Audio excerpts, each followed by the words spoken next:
আমার নবী রওজা তোর হযরত বেলাল চিল্লায়া চিল্লায়া কান্দে, ইয়া রাসূলুল্লাহ ইয়া হাবিবাল্লাহ, নবী গো এমন কেমন আপনি বেলালকে দেখা দিয়া ও নবী আপনি অটোমেটিক গায়েব হয়ে গেলেন। ও মায়ার নবী গো আপনার বেলাল মুলকের শাম থেকে চলে এসে গেছে, আপনার বেলাল আপনাকে দেখার জন্য এসে গেছে। নবী গো এমন কেমন আপনি গায়েব হয়ে গেলেন, এমন কেমন আপনি গায়েব হয়ে গেলেন, আমাকে দেখা দেন। এমন ভাবে বেলাল কান্নাকাটি করতে আসে।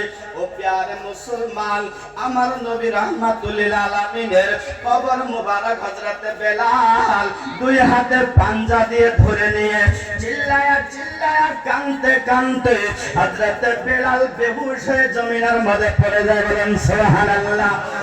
প্যারে মুসলমান, হযরত বেলালের আবার যখন হুঁশ ফিরে আসছে, হযরত বেলালের যখন আবার জ্ঞান ফিরে আসলে তাকিয়ে দেখে মদিনাবাসীরা রোজার মাঝে হাজির হয়ে গেছে। আহারে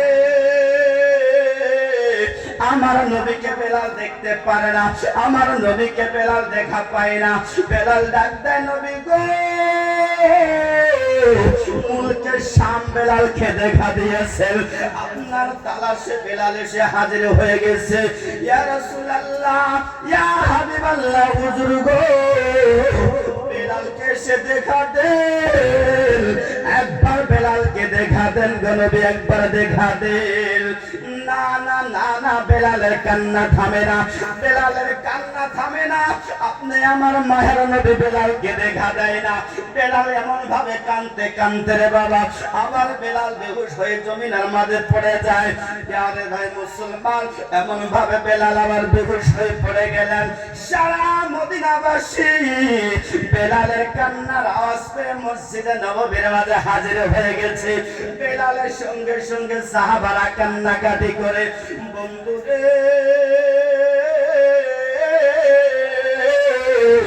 বেলাল কান্নাকাটি করতে আছে। বেলাল মাটির মাথা গড়াগড়ি করে ডাক দেয়, নবী গো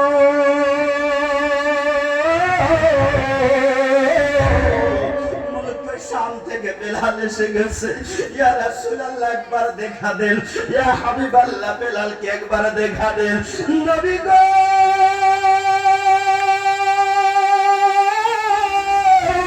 বেলাল আপনার জন্য হাজির হয়ে গেছে, বেলালকে দেখায় না। ও মায়ার নবী গো আপনি কেন গায়েব হয়ে গেলেন, আপনি কোথায় লুকিয়ে গেছেন? নবী গো একবারের জন্য বেলালকে দেখা দিয়া বেলালের অবুঝ মনকে একবার দেখা দিয়া সান্ত্বনা দেন। বেলাল কান্দে, ইয়া রাসূলুল্লাহ একবার দেখা দেন, বেলালের অবুঝ মনকে সান্ত্বনা দেন।